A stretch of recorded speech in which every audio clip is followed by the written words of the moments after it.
Indiana Newsdesk is made possible in part by Smithville Fiber Internet, streaming TV, home security and automation in Southern Indiana. More information at smithville.com. Mallard Grodner Attorneys providing legal services to clients and the community. Understanding, expertise, results. Bloomington and Indianapolis. LawMG.com. IU Alumni Association connecting IU's network of alumni and sharing the Indiana spirit through scholarships, advocacy, and volunteerism. Alumni.iu.edu. IU Center for Rural Engagement extending IU Bloomington resources to improve Hoosier lives in partnership with communities and organizations. Rural.indiana.edu. And by WTIU members. Thank you. Coming up on Indiana Newsdesk. Will changes the State Board of Education approved this week guarantee schools that are operating online have stable funding? Our education reporter joins us to explain how the state will calculate school funding. It's been about 6 months since the pandemic started bearing down on Indiana. Ahead, we talk to 3 experts about what we've learned. What we've appreciated is that early on, we should be treating people with things that impact viral growth and replication.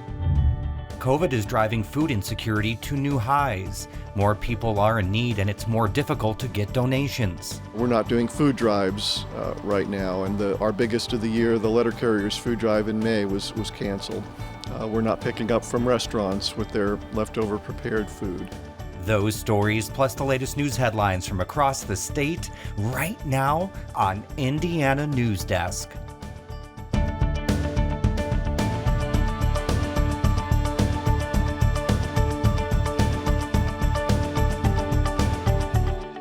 Welcome to Indiana Newsdesk. I'm Joe Wren. Indiana is closing in on 100,000 positive COVID-19 cases. Monroe County this week saw a surge in new cases. In less than a week, the county's 7-day positivity rate more than tripled, and it's higher now than the infection rate in Marion County. Young people are making up a lot of the new infections. This is all happening as we head into a holiday weekend. The state's health commissioner says she worries there will be a surge in cases after Labor Day. We saw a surge in patients after Memorial Day and our July 4th gatherings. I don't want to see that surge after Labor Day. Make this weekend a safe one, Hoosiers.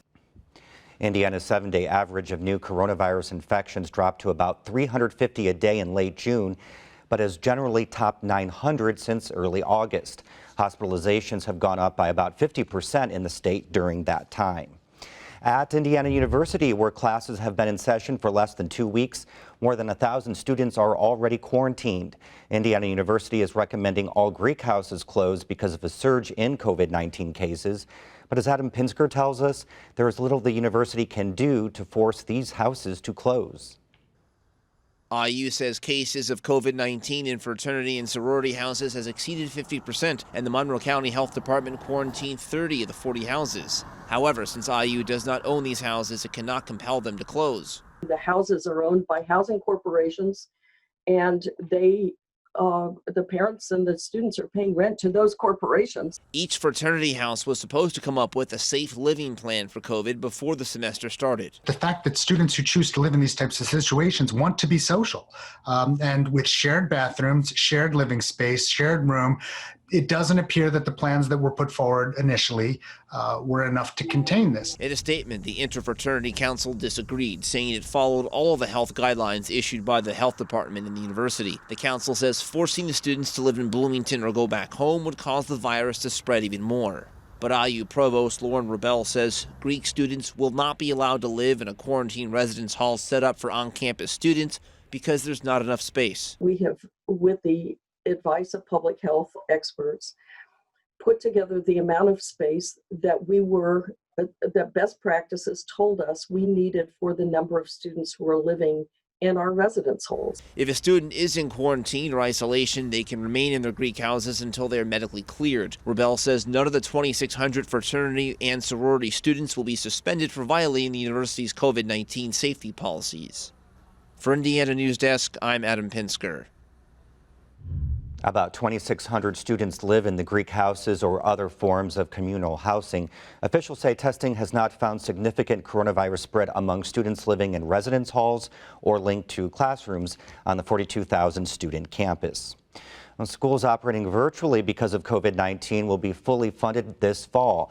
Last month, lawmakers warned of possible cuts if students were learning only online. As Jeannie Lindsey reports, the State Board of Education approved a plan this week that education leaders say gives schools and educators much needed stability. The board's plan allows the state to use data from the last time students were counted in February to determine how the state should fund them this fall.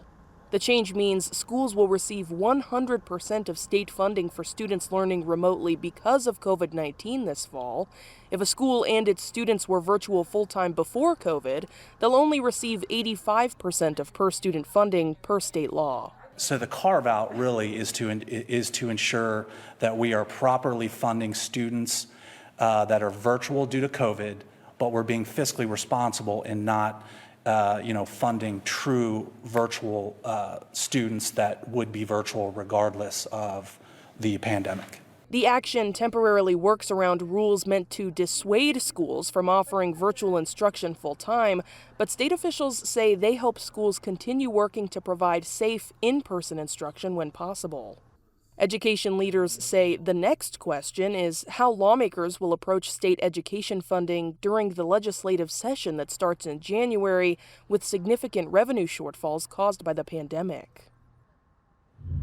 And Jeannie Lindsey joins us now from the newsroom. Hi, Jeannie. Hello. So is this a temporary measure, or does this mean funding is secure for the entire academic year? So this is just temporary. The state board wanted to focus specifically on the fall student count date, which is happening in about 2 weeks. The legislative session is going to be in January, and so when we get to February, the next student count day, where funding will be talked about, lawmakers will already be kind of on deck, ready to respond to how schools are looking at that time. So the state board just wanted to provide this stability for right now, while we're still seeing plenty of students and plenty of schools online. Now, the state superintendent praised the board's move, but then was already talking about the legislative session because lawmakers will be crafting a new state budget.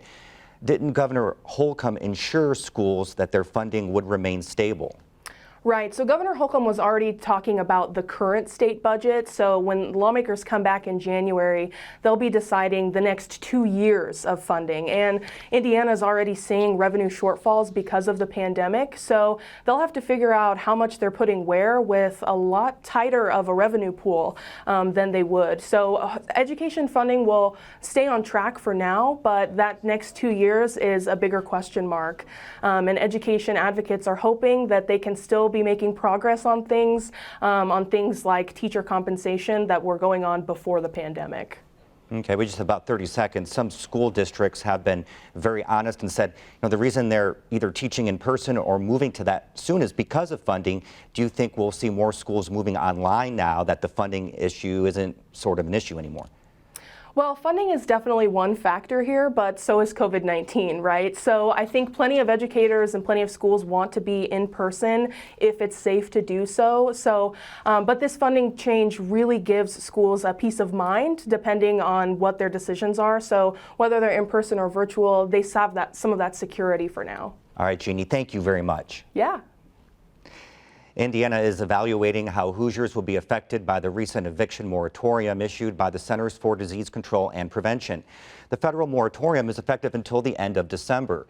There are several criteria people must meet in order to avoid evictions.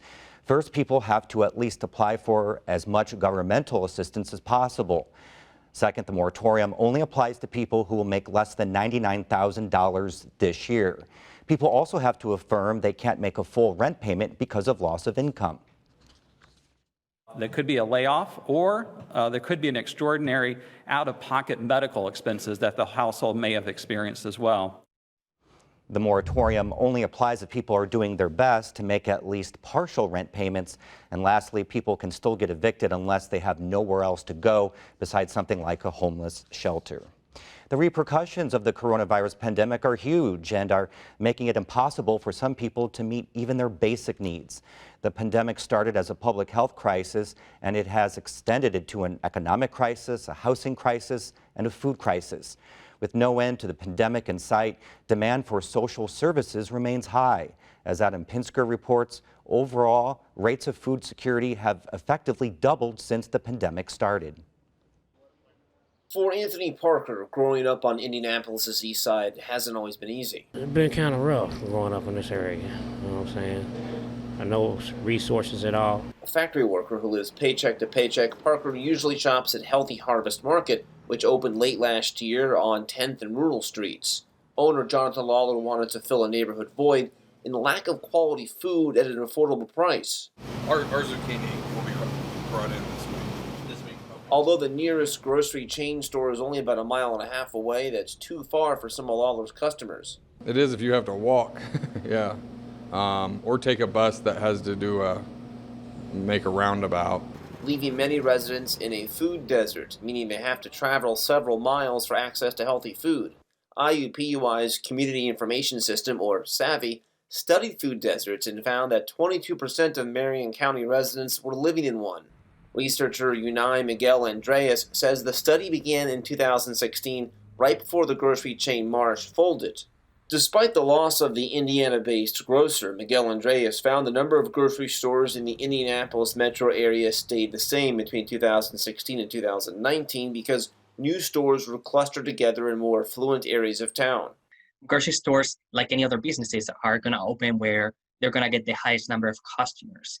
And sadly, food deserts and areas lacking food access tend to be low income. Food insecurity is hitting children especially hard. According to the Hamilton Project, the percentage of households with kids under the age of 18 who said they did not get enough to eat increased from 15% in 2018 to 35% in April of 2020. This past year, we were at 62% free reduced lunch, and half of our students end up taking advantage of that program. Burris Elementary School Principal Jessica Jones says many of the students at her school in Mitchell rely on a program called Lawrence County Interfaith Endeavors, or LIFE. Older students purchase and package food from local grocers and distribute it to needy students. But finding fresh and healthy food has been a challenge. When the program first started, we did have more, I guess, what we'd call maybe not the healthiest choices, like Pop-Tarts and things like that.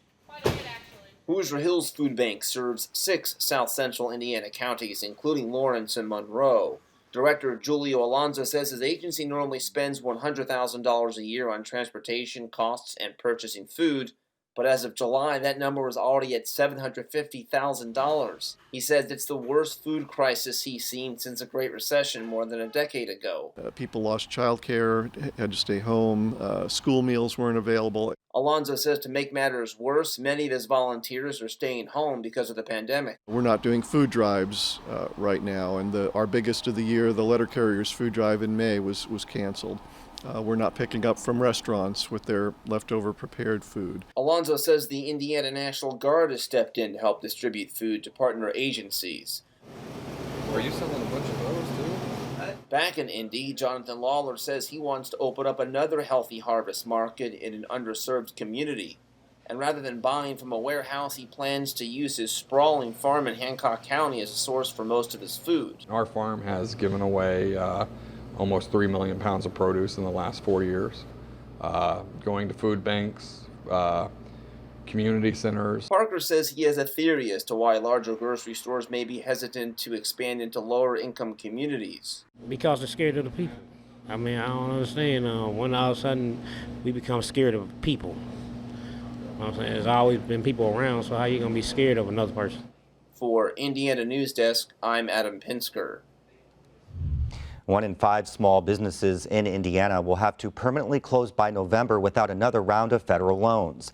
That's according to the National Federation of Independent Business. The group estimates more than 80% of small businesses that received a PPP loan have already used the money. The PPP program was designed to keep businesses from permanently shutting their doors due to COVID-19 by issuing forgivable loans to help employees on payroll and pay rent.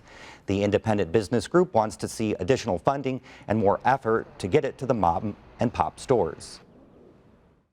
It needs to be something that's targeted for the small family businesses that are not going to make it without it. The organization is pressuring Congress to approve additional funding. The National Guard is helping to staff prisons that are struggling with a lot of COVID-19 cases. Guard members are stationed at Central Indiana's Pendleton Prison, Northwestern Indiana's Westville Prison, and the Miami Correctional Facility southwest of Fort Wayne.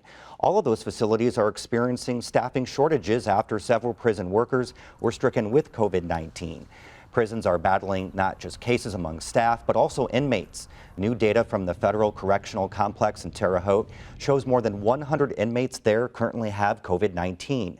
Nationally, more than 1,600 federal inmates have tested positive and about 120 have died. Coming up next on Indiana Newsdesk. There are many metrics experts are using to determine if the spread of COVID is getting worse or improving. Ahead, Mitch Legan sits down with a group of experts to understand the data and whether conditions are getting better in Indiana. Many museums have been closed for months because of the virus, and a lot of them likely won't reopen. Ahead, we go to Terre Haute, where an internationally recognized museum is feeling the strain. These stories and more right here on Indiana Newsdesk.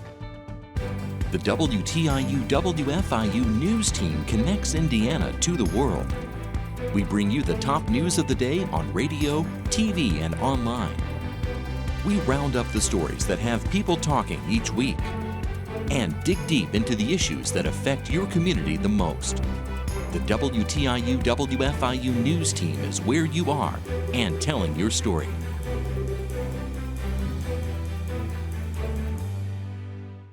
Welcome to the Amanpour on PBS. I'm Christiane Amanpour in London, giving you the global view. I've covered the world for nearly 3 decades, and I'm dedicated to bringing you all the facts. Please join me for conversations with newsmakers, world leaders. Good to be with you, Christiane. Artists and writers, the people who define, change, and challenge our world. That's Amanpour on PBS.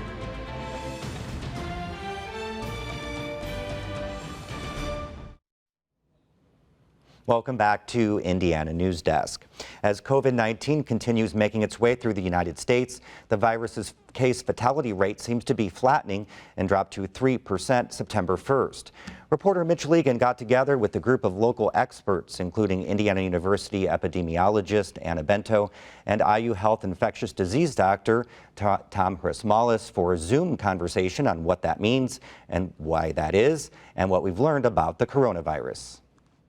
COVID cases in the country, the fatality rate has been, dropping since May, according to Our World in Data. That's what I've been using. And it seems to maybe be flattening out a bit. Can someone tell me, is that the case, and why might that be? That measure is not so much a measure of the burden of infection in a population, but is also dependent on things like access to health, the demographics of the individuals that are getting infected in certain regions. So it's a very difficult metric to use as a, yes, we're doing great, or no, we're not doing so well. I think our largest group was in the 20 to 29 age group here just recently. And we know that age and coexisting medical conditions are a major risk factor for mortality. So that's part of it. Another part of it is we've learned a lot in the last few months, and we know how to treat it better. We have medications, both the antiviral drug remdesivir and the use of steroids in particular, which are known to impact recovery and to a certain extent mortality as well. And so we're using those very readily right now, which we were not doing earlier on in the epidemic. So I think those two things also play a role. Specifically with IU Health, what is IU Health doing that has changed since the beginning of the pandemic? It appears that this virus occurs in sort of stages. The early stage of the illness, perhaps the first week or so, is due to viral replication. The illness is due to the virus itself. The latter stages of the illness, perhaps after 7 to 10 days and longer, it appears that a lot of the morbidity of the illness is due to the immune response against it.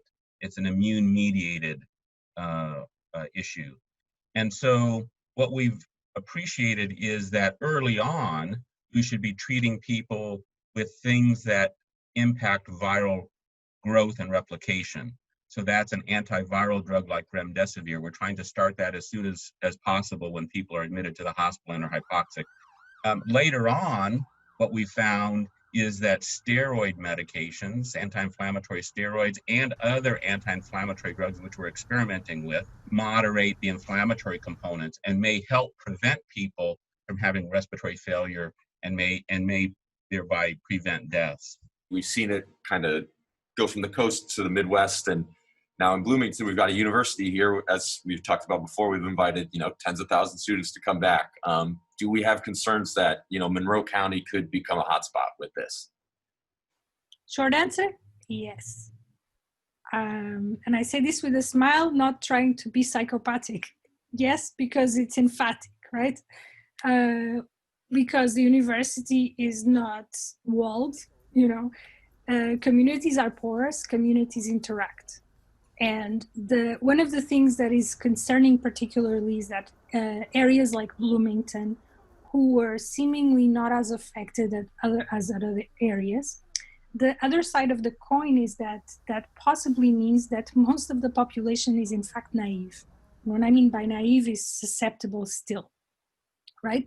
So now all of a sudden you have this wave of new individuals coming into the community that might be infected or might not. And that means that all of a sudden you can have these little sparks in the population because individuals are susceptible. So as these kids that might be infected and are not aware of, so let's put that right there, right? Because most people are infected, but they don't know. So you have these situations where now these individuals that might be infected come into a population that is mostly naive, or at least partly naive enough such that there's no herd immunity, as it was discussed here already, right? So it is a problem, definitely.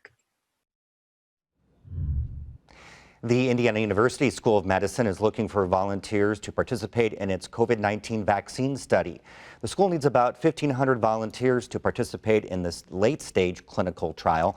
Ideal participants are 18 or older or who have not had COVID-19 but could be at risk to contract the disease.